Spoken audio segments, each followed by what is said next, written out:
Welcome to the Cedar Creek Bible in a Year podcast. Whether you are listening on your own, with a friend, or a group of friends, we hope this podcast helps you connect with Scripture and also enriches your relationship with God. Here are your hosts, Luke Shortridge and Andy Rechtenwald. Hi everybody, Cedar Creek Radio is on the air. Luke Shortridge hanging out with the Andy Rechtenwald. So Andy, we are in the book of Genesis. Yep. This is our Genesis Part 2 podcast. If you missed Part 1, you might want to go back and skip listen the trivia. To it. Well, speaking of trivia, we have a little business. I really hope here, this goes better than last time. And I prepare these things in advance. This was already in the hopper. It's too late to change. So we are going to do famous first lines of books again, but I think you're going to do better. These are first lines of children's books.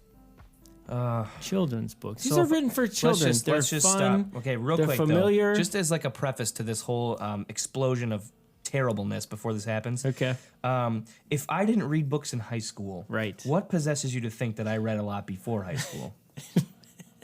Well, you have a daughter now. Maybe you're reading to her, I hope. I am. I hope you're broadening her horizons more than yourself. Mostly the Bible. Since clearly we know you were raised in a cave with no outside influence. I hope my mom's not listening. She'd be so embarrassed right now. Oh, brutal. She encouraged me to read, but I never wanted to. All right, to. so just to review here, I'm going to give you the first line of a famous children's book. Mm-hmm. And what I'm looking for is the title of that book or the author. Either one is great. Okay. Okay, here we go. Not for the first time, an argument had broken out over breakfast at number 4 Privet Lane. Harry Potter. Yes, all right, good. J.K. Rowling. I did read all those many times. Do you know which Harry Potter it was? Ooh, gosh, if I had to guess. Just give me the number. 1. No, 2. Okay, 2? Yeah, it's all right. Okay. I'll still take it, man. You give me Harry Potter. That's I love great. it. I've read the books several times over. All right, here we go. The sun did not shine. It was too wet to play, so we sat in the house all that cold, cold, wet day. Cat in the Hat. Yes! I'm doing my it. Gosh, Andy! And 2 for 2. You can even give him the author, I'm sure, since you picked up on him. Freaking You figured out the Seuss code. All right, that was great. Here we go. Next. All children except one grow up. Say it again. All children except one grow up. 1953. All children except one grow up. It's a children's book. You could say this was a complex of people that don't want to grow up, want to remain young forever. Oh, Peter Pan. Yes, okay. Thank you. Oh, have you seen the movie that's... Okay, I just watched this on Christmas Day with my wife, with Kayla. Okay. She picked it out because it's like PG, and of course she wants to watch PG movies all the time. Okay. She gets scared. What's wrong with that? She gets scared during normal films. Anything with suspense. Anything with suspense, she's done. Okay. Anyway... We watched the movie that tells the story of how the story of Peter Pan came to be. Okay. It's called Finding Neverland with Johnny Depp. Ah. It's amazing. It's incredible. Really? So that's my recommendation based on Peter Pan. It is an incredible movie. Fascinating. So check it out. Very interesting. Next up, this is George. He lived in Africa. 1939. This is George. He lived in Africa. Eric's giving you a hint. Yeah. A Curious George? Yes. Yes. I have read that. We have a Curious George book. We do read to Ruby, so I do have that. But I liked him growing up, too. Full disclosure, I mean, I'm sure people that listen to the podcast regularly know when they hear, like, Eric's giving you a hint. Like, Andy, I just really want you to succeed. Thanks, man. I have a vested You did a really terrible job at hinting me last time. Although there wasn't probably much you could do. I was lost cause. I was embarrassed for you last He made monkey gestures, just so everybody knows. Right. So he didn't say curious or anything. I had to figure that out myself. Well, Andy, we're all proud of you. We're all cheering for you right now. Chug, chug, chug. Puff, puff, puff. Ding dong, ding dong. Is it like Thomas the Train or something? Nope. Oh, okay. Give me a second shot. Okay. Say it again. Chug, chug, chug. Puff, puff, puff. Ding dong, ding dong. Was this made into a movie? Yes. Is this 1931? Is it Chitty Chitty Bang Bang? No, good guess though. Okay. The Little Engine That Could. Oh, okay. I don't think I've ever read that one. Well, it'd be great reading for you and your daughter. Oh, thank you. Yeah. Most motor cars are conglomerations, that is a long word for bundles, of steel and wire and rubber and plastic, and electricity and oil and gasoline and water, and the toffee papers you pushed down the crack of the back seat last Sunday. First line of this children's book. Came out in 1964. So it has to do with a car. Perhaps. Is it the Kirby one? Is it Kirby? You mean Herbie? Kirby. Oh, Kirby's the vacuum? vacuum? That's my guess. Yeah, Hermie or whatever it's called. Bro, it's Chitty Chitty Bang Bang. You just said it. I thought you were going to get it for sure. Oh, that stinks. Oh, man. Okay. All right, this one's from 1894. It was 7 o'clock of a very warm evening in the Seone Hills, where Father Wolf woke up from his day's rest, scratched himself, yawned, and spread out his paws one after another to get rid of the sleepy feeling in their tips. So it's about a dog. He said wolf. Oh, wolf, which is a form of dog, or a dog is a form of wolf, so I'm on the right track. It is about animals. And it's a children's book. Yep. The word book is in the title. The Jungle Book. Yeah, I just there it watched the is. new one. It's pretty Oh, good. Was it good? Yeah, another one of those movies we could watch because it was PG. But there was suspense in it. We almost had to turn it off.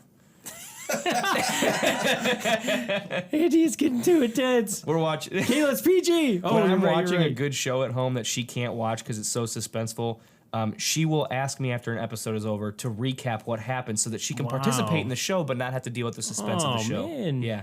She gets nightmares after, probably The Grinch. Do you guys have any, first date, watch any horror movies or anything? No, she got to pick I let her pick the movies. Okay. We have watched The Hobbit together, and she did Oh. enjoy those, though Oh. she got scared for a lot of the scenes. But she did sit in front of the TV Poor with me to Kayla. watch them. Yeah, she gets she's just very scared. She's a very scared individual when it comes to film. Okay. So she watches sitcoms and stuff. She can That's it. suspend belief easily. She'll get lost in whatever it is she's watching. Correct. Yeah, That's good. it's very real to her. Yeah, I like it. Nightmares and everything. She's probably very prone to hypnosis, so be careful there. I'm just guessing. All I'll right. spit my coffee everywhere. Where's Papa going with that axe? Said Fern to her mother as they were setting the table for breakfast. Is this Oh, Charlotte's Web? Yes. Okay. Great job, Yeah, Andy. thank you are rolling. I did see that movie.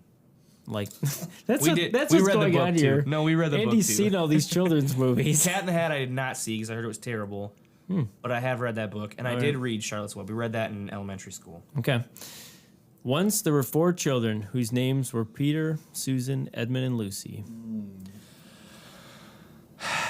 This would be the Chronicles of Narnia. Yes. I'm just drawing The Lion, the Witch, and the Wardrobe. Yes, well done, sir. Fantastic. C.S. Lewis. That was 1950. Have you ever read it? Mm-hmm. It's really good. Yep. These 2 very old people are the father and mother of Mr. Bucket. I don't know. I have no clue. Give me another hint. Was made into a movie twice. Twice? Father of Mr. Bucket? Once in the 70s, one in 2005.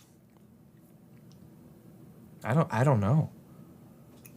Several things have been made into movies twice, in my defense. Very high profile movies. This is a children's book. Is that a clue? No. All right, Oh. I'll give you one more. Okay. It's about. Give him the author. Okay. That's not going to help him. Try that. Ronald Dahl. Never heard of him. Dahl. Oh, okay. That doesn't help me guess, though. All right, here's your last clue, and then I'm going to declare you the loser. Okay. But I've actually won because I got more than half right. It's about candy. Willy Wonka and the Chocolate Factory? Yes. Okay. Well done, sir. You know, I heard that the newer one was more like the book, but I thought Yeah. the older movie was much better. Okay. And I'm not a huge Johnny Depp fan. I did like that other movie he was in, but I thought the other one, the newest one, was weird and it just was. I fell asleep. So this was fascinating. The book was Charlie and the Chocolate Factory, and then the movie was Willy Wonka and the Chocolate Factory. So originally there were 10 kids. Yeah. Because he shopped this book around and tried to get people to sign on. Yeah. And he killed them off in various ways. It was really dark. and he had to like soften it up. So he like lowered the number of kids, and you don't really know if they died, and he just really like disappear? sanitized it. Yeah, but originally it was really dark. Wow. But yeah, pretty. Some of the lost chapters have come up through the years, which is That's pretty amazing. crazy. All right, here is Edward Bear coming down the stairs now. Bump, bump, bump on the back of his head behind Christopher Robin. Oh, Winnie the Pooh. Yes, great job, man. All right, this one's tough. I don't know if you're gonna get this. The primroses were over toward the edge of the wood, where the ground became open and sloped down to an old fence and a brambly ditch beyond. Only a few fading patches of pale yellow still showed among the dog's mercury and oak tree roots. On the other side of the fence, an upper part of the field was full of rabbit holes. I don't know. 1972. Yeah. It is a book about rabbits. Yeah. Is it about a particular rabbit? Hazel and fiber. I don't know. Yeah, if you don't know it, you don't know Yeah, it. I don't know This it. is a great book. Watership Down. Oh wow, I would have never. I've never heard of that in my life. So this guy, Richard Adams, Okay. he made up this story about rabbits to his daughters, and he would tell them in long car rides about the adventures these rabbits went on. And he was in World War II. He's from England. Okay. So he took his war buddies that he knew from the army and made them into rabbits and gave them characteristics and traits. And they loved these stories so much. They said, "Dad, you've got to write it down." And it's sold millions of copies. Wow. Like it's one of the like benchmark children's fiction books. What's it throughout called the again? ages. Watership Down. Watership Down. Yeah, Okay. it's good stuff. Sounds fascinating. Well, there you go. All right.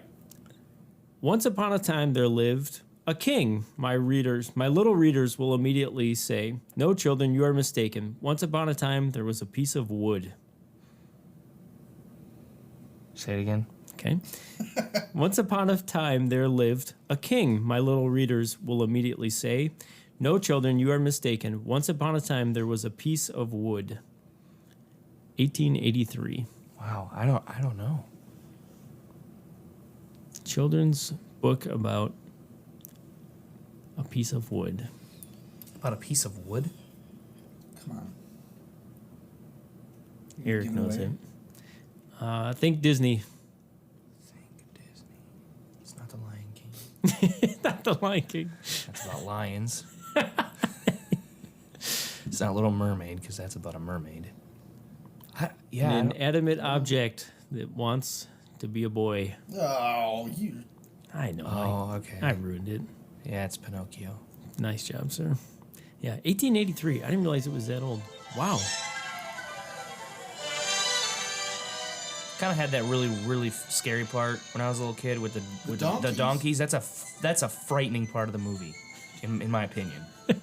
That I got terrified of Fantasia when I was a kid. That one I was freaked out by Fantasia and wouldn't watch it. This is why you and Kayla are a good pair. Why? You're sheltered and she's sensitive. Oh, I definitely wasn't sheltered. She was sheltered. They didn't even do Halloween. No offense to people. When that you don't do wish Halloween. upon a star. I knew Pinocchio. The book. I saw the movies. Whatever. Just embarrassed now.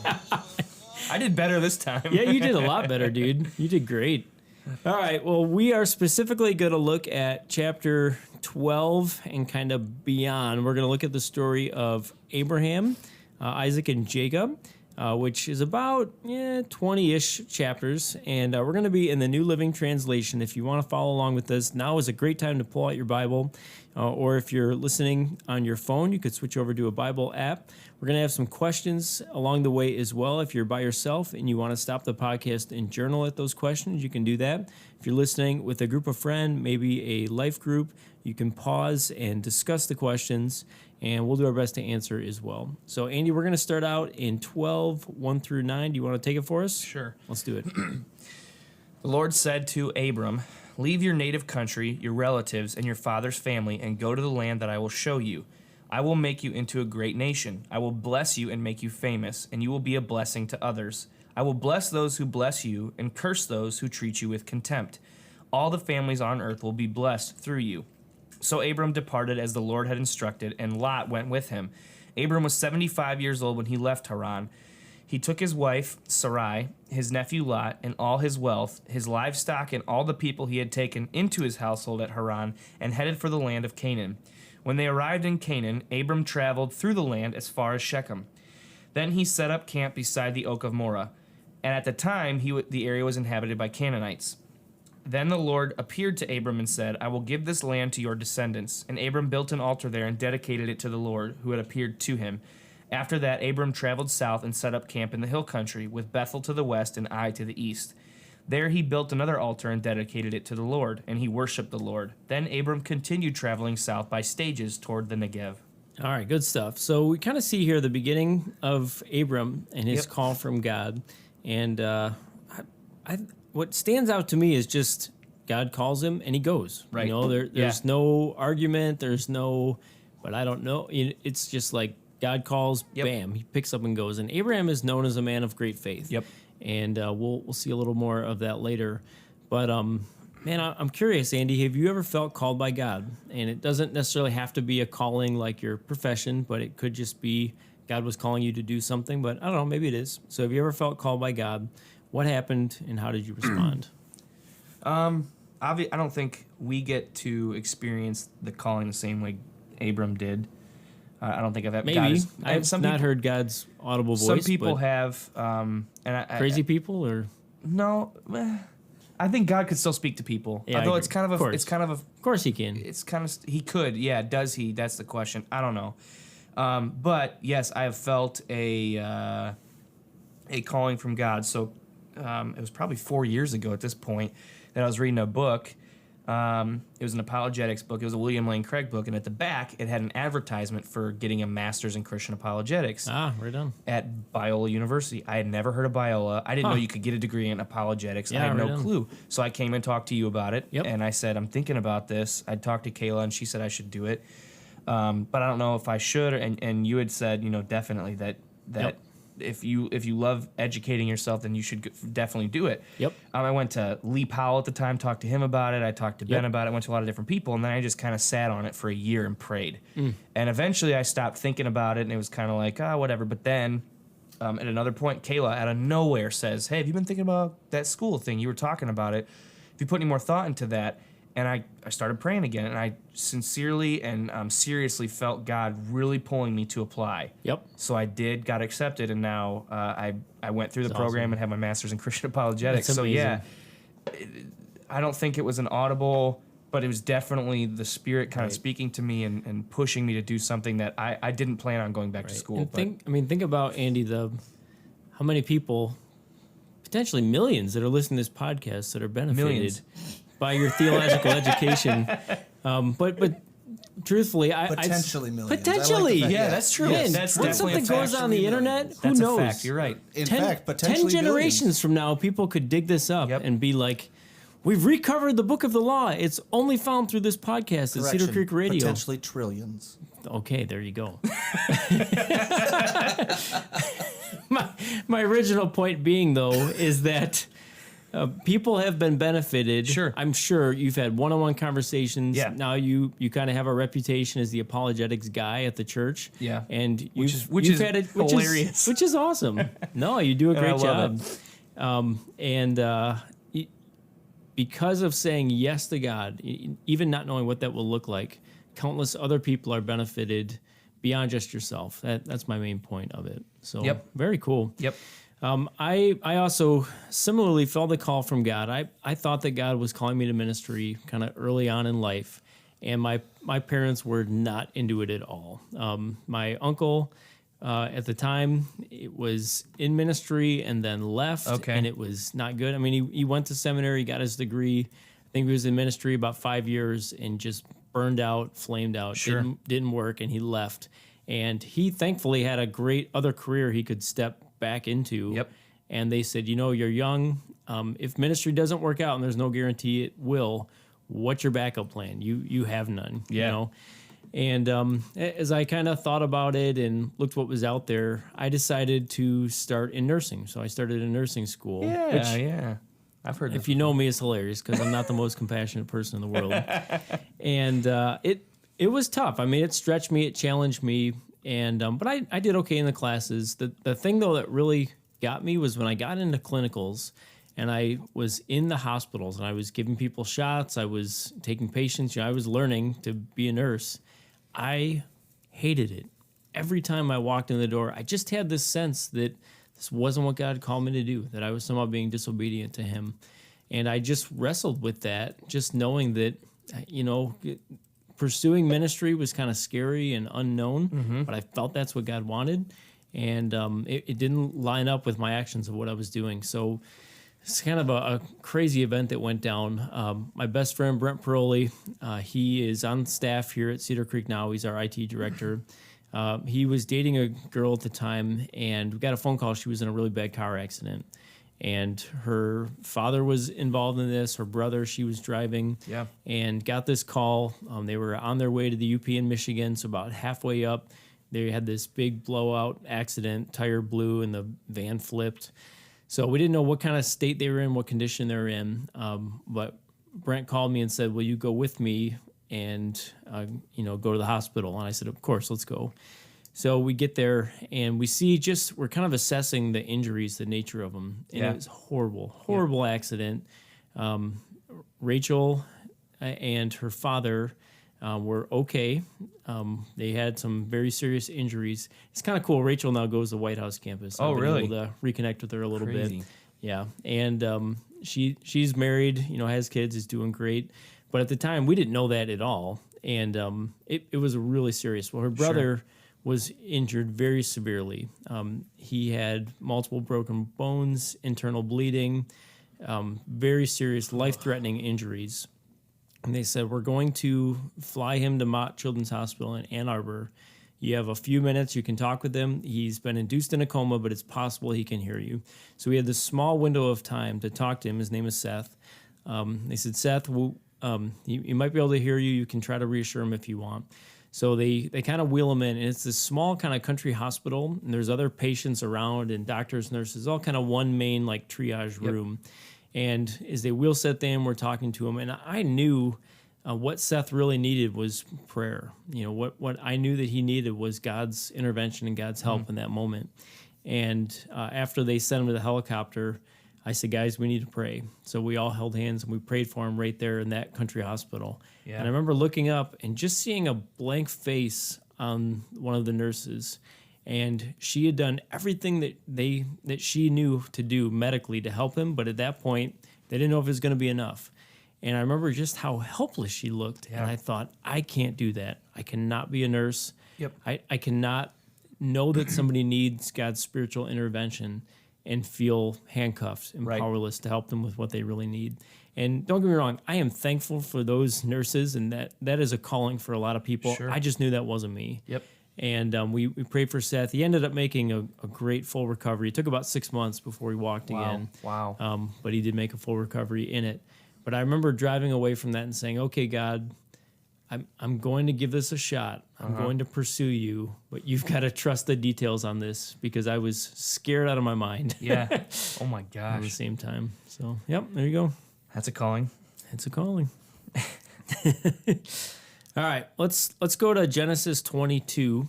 We're going to look at 1 through 18. So we are skipping ahead a little bit, but here we go. Sometime later, God tested Abraham's faith. Abraham, God called. Yes, he replied, here I am. Take your son, your only son, yes, Isaac, whom you love so much, and go to the land of Moriah. Go and sacrifice him as a burnt offering on one of the mountains, which I will show you. The next morning, Abraham got up early. He saddled his donkey and took 2 of his servants with him, along with his son, Isaac. Then he chopped wood for a fire, for a burnt offering, and set out for the place God had told him about. On the 3rd day of their journey, Abraham looked up and saw the place in the distance. Stay here with the donkey, Abraham told the servants. The boy and I will travel a little further. We will worship there, and then we will come right back. So Abraham placed the wood for the burnt offering on Isaac's shoulders, while he himself carried the fire and the knife, and the 2 of them walked on together. Isaac turned to Abraham and said, Father? Yes, my son, Abraham replied. "We have the fire and the wood," the boy said, "but where is the sheep for the burnt offering?" "God will provide a sheep for the burnt offering, my son," Abraham answered, and they both walked on together. When they arrived at the place where God had told them to go, Abraham built an altar and arranged the wood on it. Then he tied his son Isaac and laid him on the altar on top of the wood. And Abraham picked up the knife to kill his son as a sacrifice. At that moment, the angel of the Lord called to him from heaven, "Abraham, Abraham." "Yes," Abraham replied, "here I am." "Don't lay a hand on the boy," the angel said. "Do not hurt him in any way, for now I know that you truly fear God. You have not withheld from me even your son, your only son." Then Abraham looked up and saw a ram caught by the horn in the thickets. So he took the ram and sacrificed it as a burnt offering in the place of his son. Abraham named the place Yahweh-Yireh, which means "the Lord will provide." To this day, people still use that name as a proverb. On the mountain of the Lord it will be provided. Then the angel of the Lord called again to Abraham from heaven. "This is what the Lord says. Because you have obeyed me and have not withheld even your son, your only son, I swear by my own name that I will certainly bless you. I will multiply your descendants beyond number, like the stars in the sky and the sand on the seashore. Your descendants will conquer the cities of their enemies, and through your descendants all the nations of the earth will be blessed, all because you have obeyed me." So, Andy, we said earlier that Abraham is known as a man of faith. That's Yeah. kind of his calling card, his trademark. Yep. And we see that here where he's willing to give God everything. Even sacrifice his own son, which I Yeah. know some may criticize as sadistic and why would God do that, but God had a plan all along. Right. He knew what was going on, and I would say other people may look at this and say, why did God test Abraham? Didn't he know his heart? I don't know why God does the things that he does sometimes. Yeah. And I think that God provided this as an opportunity and as a story for us today to show that being a person of faith means holding nothing back from God. You've got to be all in. Yep. You either trust God or you don't. You can't be in between somewhere. So my question, Andy, then is, what would be the most difficult thing for you to give to God, and why? Yeah, it is.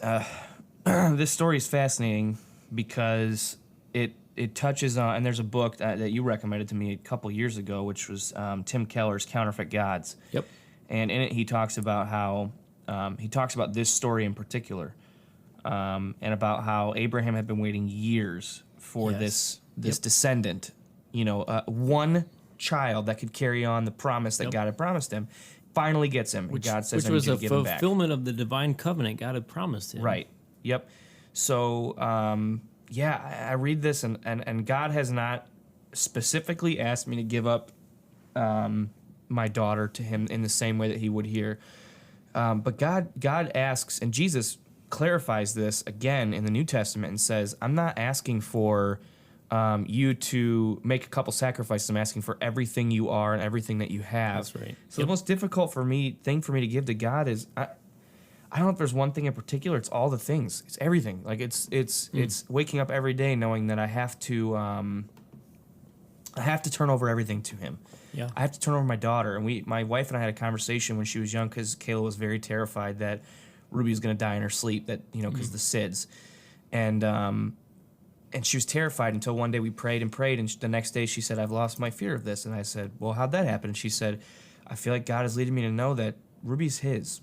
If God wants to take her in a terrible fashion like that, then it's gonna suck, and I'm not gonna like it, but I'm gonna praise Him still, because she's His daughter. She's ours to care for for the time being, but she's His daughter. So it's everything. It's my wife, it's my daughter, it's my son that's gonna be coming pretty soon. It's everything that I have to lay before Him and say, it's not mine.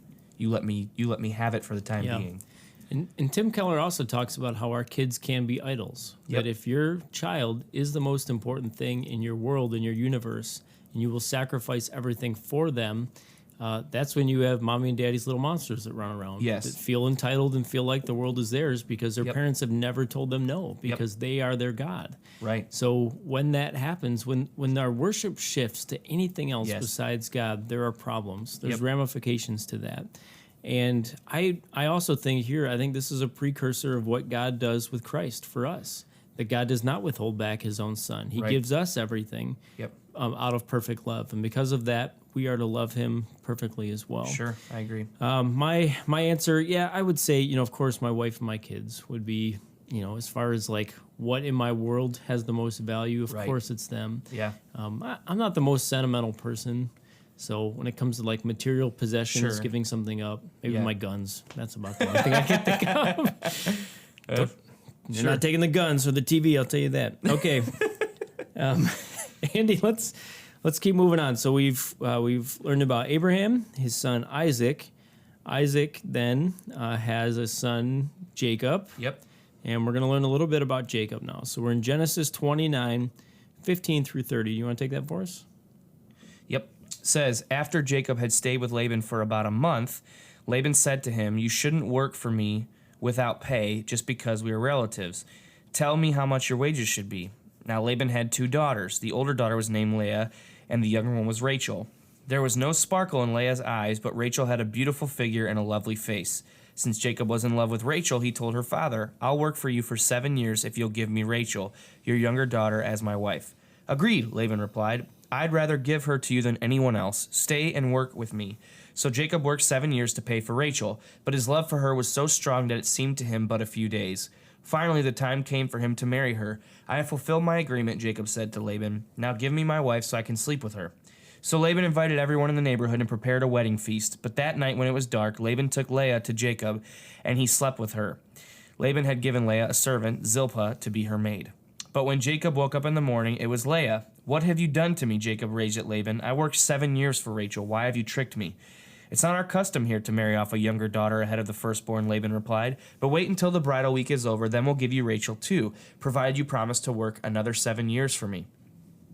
So Jacob agreed to work 7 more years. A week after Jacob had married Leah, Laban gave him Rachel too. Laban gave Rachel a servant, Bilhah, to be her maid. So Jacob slept with Rachel too, and he loved her much more than Leah. He then stayed and worked for Laban the additional 7 years. All right. So there's some dysfunction here. Awful. Yeah. I just hate reading it. Like it's just so painful. weird and just painful. Yeah. Poor Leah. And Oh, yeah. brutal. You know, the NLT says there wasn't a sparkle in her eyes, and then you read the ESV, it says she had weak eyes, and you go down, it meant that she was not attractive. Oh, really? That's what it means. That she was not she was not good to look at. Is what the Hebrew says. Huh. Yeah. I always thought it meant that she was like nearsighted. No. From Weak what? eyes, Yeah. like she was almost blind. Yeah. Well, she did not have a lovely figure, and she was weak on the eyes. Wow. Yeah. It's a very That's blunt, pretty brutal. brutal portion of this story, and it's The other thing to point out too is that Rachel, it basically says she was beautiful and hot. You know, like, Yeah. yeah, right. it's a Beautiful double face and a compliment. lovely figure. Right. Wow. So definitely trying to set a big time wedge between their Right. physical appearance. Yep. So, yeah, there is some real dysfunction here. Yep. First off, polygamy, not great. Leads to a lot of problems, which you can read about later if you continue on. Part of, and I'll go back to Timothy Keller's book, Counterfeit Gods, because he kind of traces the dysfunction in the Yep. family, and he goes all the way back, really to Isaac. And Isaac had 2 sons. Yep. Jacob and Esau, and he favored Esau. Yep. Jacob was never his father's favorite. No, he was a mama's boy. Right. So when I've read this throughout the years, I've always thought that it was kind of a love story. Like, because Jacob is so in love with Rachel, he works 7 years, and it's like a few days. Isn't that romantic? Right. But what Keller says is because he was not his father's favorite, he had projected Rachel to be his functional savior. Yeah. That sleeping with her and conquering, this beautiful conquest, that was going to make him whole, Yep. and he was going to prove his own self-worth Yep. in it. And that he was blinded by lust, Yep. and he wanted this so bad he made it an idol. Yep. So that he was able to be deceived. He allowed himself to be drunk. Yeah, think and- about how bad that is. You're so lustful that with the woman that you've been lusting after for 7 years, when you finally marry her and you're about to sleep with her, you sleep with the wrong person. Yeah, That's how bad it was. it's not great. No. So, and what we see to them beyond, when we continue on, we'll get into this in part 3, is you will see that Jacob starts to play favorites, just like his father played yeah. favorites, Yep. and the problems that we see through that. Yep. And there is really some dysfunction in this family that's shown in Genesis. Yep, What agreed. I love about the scriptures is the scriptures do not sanitize it. They tell it as it is. Right. Good, bad, evil, holy, righteous. It just states what happened. And it's not all cleaned up. It's not all great. So my question here for you, Andy, then is think about a time you really wanted something. What were your motivations, and were you content in the end? Gosh, one time that I really wanted something. I think every time like a new phone comes out, we all probably experience this, right? Every time the new iPhone comes out or whatever phone you use and you're gonna get a new phone, it's like it is similar to Jacob, where it's like, and it's so bad when you look back on it, like, Right. okay, I've had the phone now for a couple months. It's not as great as I thought it was gonna be. Right. I do like the phone. It's very convenient, but it's with material things, but it's also with there's the marriage. I mean, I couldn't wait to get married. I think I had mostly pure motives in that. Sure. But there's times where, like with phones and material things, where you like, and no, you're not content in the end. Never with anything material. You want it so bad, and you get Yep. it, and you're like, this was great for 2 days. Now I'm waiting for the next one to come out. You know. So, and I know it's probably a overused analogy, but that's kind of where I thought of. What about you? When I was a senior in high school, my first car was a Dodge Dynasty, which I renamed the Dynasty. Okay. It was an old man car. You know, it was a car. It got me around, but I really had my eye on a Chevy Camaro. So I saved up, and I had to make payments on it, but I made a good down payment, and I bought it was a 94, which you laugh at me. So this was in 1999. So it was only like 5 years old. So I bought a Z28, a V8, forest green Chevy Camaro, and this sucker could move. It was awesome. So I took my time. I made sure, I got a decent deal on it, and it was really cool for about 6 months. I just pulled it up. I Yeah. just pulled a picture of the car up. Let's see. Is Yeah, that there it buddy? is. That's the Yep. one. They called the GT Killer. Yeah, buddy, I'm telling you, It was a mover. I don't think I ever floored it because it was so quick Wow. that it would give you whiplash. I mean, it was crazy fast. That's awesome. So the problem though is it's rear wheel drive, and if you've ever had a terrible in the rear wheel snow. drive in the snow, Oh, it's the worst. I've had it two became of those. a death trap. Yep. I'm trying to drive. I'm not accelerating. I'm doing nothing, and you're fishtailing. Yep. Yeah. awful. And more than once, I totally spun this thing out in traffic. I went within an inch of killing myself several times. Yep. And also because I was, 18, 17, whatever I was, my insurance payment was more than my car payment. Because It's a Camaro. what idiot, a 17-year-old would have a Camaro, and like I got pulled over more because cops are looking for it. Oh, Yep. it was terrible. So by the time I sold it, and I think I had it for like 3 years, it was such a relief to get rid of it. Yep. Because I didn't have that payment constantly, Right. and I could actually drive something in the snow that wouldn't kill me. Living in Northwest Ohio, that's kind of important. Yeah, so it's just kind of funny how your priorities change, I guess, a little bit. So as you get true. older. So true. All right, one more passage here I want to look at. This is Genesis 32:22 through 32. Love this passage. During the night, Jacob got up, and he took his 2 wives and his 2 servant wives and his 11 sons, and he crossed the Jabbok River with them. After taking them to the other side, he sent over all his possessions. Then Jacob, all alone in the camp, this left Jacob all alone in the camp, and a man came and wrestled with him until the dawn began to break. When the man saw that he would not win the match, he touched Jacob's hip and wrenched it out of its socket. Then the man said, "Let go of me, for the dawn is breaking." But Jacob said, "I will not let you go unless you bless me." "What is your name?" the man asked. He replied, "Jacob." "Your name will no longer be Jacob," the man told him. "From now on you will be called Israel, because you have fought with God and with men and have won." "Please tell me your name," Jacob said. "Why do you want to know my name?" the man replied, and then he blessed Jacob there. Jacob named the place Peniel, which means the face of God, for he said, "I have seen God face to face, yet my life has been spared." The sun was rising as Jacob left Peniel, and he was limping because of the injury to his hip. Even today, the people of Israel don't eat the tendon near the hip socket because of what happened that night when the man strained the tendon of Jacob's hip. So Andy said you love this story. I do as well. And it really does show, I think, the heart of Jacob. Yep. That Jacob, maybe he's blinded by lust and maybe he wants his father's approval, but he hits this point where he wants God's blessing and he wrestles with this human form, I think, or at least it appears to be human. We can argue about who the man was exactly. Right. Some might say it was a Christophany. But the point here is that Jacob, he is determined to receive God's blessing, and he does not give up. He doesn't quit. Yeah. And he's not satisfied all night long wrestling with God until God blesses him. Yeah, I think, and you could argue who the man was, but you're right. Even with all the patriarchs, we could look at their flaws. Abraham gave up his wife multiple times to be slept with other guys because he was afraid. Right. With Jacob, we obviously see his preference or his lust play or the play of his lust in the chapter we just read or the section we just read. You can see with all the patriarchs, they all were flawed men, but all desired to be close to God, at least in some portion of their life. And here we do see this, that he wanted to be close to God. He really wanted to know God more. And I think that no matter how flawed we are as individuals, we should pursue God in the same way that Jacob does. Ferociously, fiercely go after God. I love to, Jacob's name is, he's renamed, and the name Jacob in Hebrew sounds close to deceiver. And Jacob, from the very beginning, he's a deceiver. Yep. He's constantly trying to find ways to get ahead, and he tricks his brother out of his blessing, etc. But here he's renamed, and he's renamed Israel.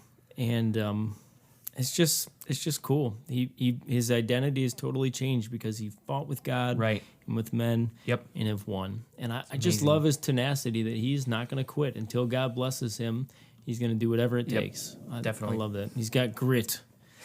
So cool. All right. Incredible. So Andy, what are the benefits of pursuing God? What must you do to increase your intensity in this area? I think that God gave us spiritual disciplines for that very reason. I think fasting, praying, reading your Bible, being in community, having people that are speaking into you, those are ways that you pursue God. Having an actual prayer life, one that isn't just marked by, God, thank you for this food, but really confessing. And the benefits are that there's nothing greater. I don't think there's anything greater in the world than growing closer to Christ and connecting with him intimately. And I think that that's been a prayer of mine for the past couple months is when I pray is I just want to know God more. I want to be closer to him. I want him to shave off the stuff on me that I don't that keep me from him. So there's no lack of, or there's no limit to the benefits that you can experience through pursuing God. And I think you have the spiritual disciplines to do that. Cool. Yeah, I think it's very well said. For me, I think God gives us, not like a double portion of his spirit, but a greater spiritual awareness of what's going on around us. And I agree. I think the disciplines are the area. If I had to look at my own life, I would say prayer.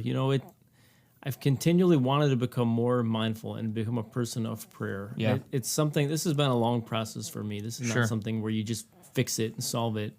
But I want to be a person of prayer. I want to commune with God all day long. When I'm walking to my car, when I'm out on a run, I want to communicate with him and to be heard, but to also hear him as well continually throughout my day. Yeah, I agree. Cool. Good stuff, my man. All right. Well, that's going to wrap up our section looking at Genesis for this time. Next time, we're going to look at some of Jacob's kids. Yeah. And that'll be pretty fun. But I would say my conclusion, thinking about this section of Genesis, is we got to pursue God at all costs. Yep. Don't give up. He is worth seeking after. He will bless you if you continue to pursue him, even if he seems distant. Wherever you're at, wherever you find yourself, pursue God in all things and know that, he loves you and he cares about you and he is right there and he wants you to pursue him as well. I agree. Yeah. Cool. Well, go ahead, dig into Genesis yourself. I would say your life will be blessed by it. We had so many great verses and stories we couldn't cover. Right. I mean, guys, we are just flying through this. Yep. So go ahead and do some study on your own. If you'd like to tell us what God has showed you through reading in Genesis, you can find us on Facebook, Luke Shortridge Andy Rechtenwald. We'll accept your friend requests. We'd love to hear feedback about the show. You can also email podcast@cedarcreek.tv. If you like the podcast, you can review us on iTunes. That will help other people find us. And of course, if you're willing to share the link on your social media, we always appreciate that as well. You can also point people to the Cedar Creek app. Yes, we have an app for that. In your app store, search cedarcreek.tv. Check out the Cedar Creek app. Sure. All right. So, Andy, what's up next? Genesis Part 3. All right. We'll close out the book of Genesis next time. It's been real. Thanks for being here. Until next time. See you guys. Bye. See ya. All right. I got one more question for you, double or nothing. Ready? Double. Once upon a time, there was a pair of pants. Okay. I give you the year, 2001. Pair of pants. Mm-hmm. And it's not. I know there was a thing about the Sisterhood of the Traveling Pants. That's it! Well done, sir. Are you serious? Just stop. I thought that Just was. stop. Oh, look You at me just go. doubled your Woo! score. Double. And you Whatever get it nothing. was, you got twice as many That's now. right. That's a children's book? Preteen. I don't know. I never read it. I was going to say earlier, I like didn't Chronicles of Narnia isn't necessarily a children's book either. It was made to be. It was made to be because but it's Super still, dark and it's a tough. I mean, it's a big book. Oh yeah. So okay. Sisterhood of the Traveling Pants. Andy, you did quite well today. I'm I'm seriously very making a proud of you. joke. I would say you redeemed yourself. Thank you very much. Totally redeemed. Totally. All right. So let's make a hard pivot to Genesis. Another And, great children's book Another great. Classic. with murder and adultery. It's pretty rough. Child Kids sacrifice. they gotta know sometime, you know. It's true. Have you ever checked out the Brick Bible, where it's all Lego people doing stuff? It's super dark. Some of it. I mean, like some of the it gets crazy. It's a Lego Bible. Yeah. You ever heard of the Brick Bible? They have the one. Yeah, you got it for Kayla and I for Ruby. That's the Bible we read with her every night, the children's storybook Bible or whatever. Okay. They don't leave out some crazy details either. Like they describe leprosy and they talk about all these things. And I'm reading it to little Dang. Ruby and she's got these big eyes like listening. I'm like, I don't know. I'm just gonna keep going. Just keep. It is fascinating because they end every story with like. Nope, and then can't there's take any questions. We're gonna just continue right along. Wait, what? He killed a bunch of people. Yeah, he killed a lot of people. I don't know. Oh. What does kill mean? Oh, there's tons of questions about like Noah's Ark, and things Oh, like sure. That. It's like, oh, why did God send all that rain to kill people? And my son's asking me this question. Right. And I'm just like, Well, he also sent extra animals just for food. There is more animals than 2x2, Yep. so they can kill them and eat them. Sacrificial animals. Eat them. Yeah, Ruby hasn't asked any questions yet, but I know that once she starts to be able to. Can you imagine being a deer and being like, "Hey guys, there's a lot of us here. What's going on? I see a whole lot of other types of animals around." I thought there were only two. How long are we gonna be on here? There's not really any space for us either. This is That's scary. gonna be fine. You're great.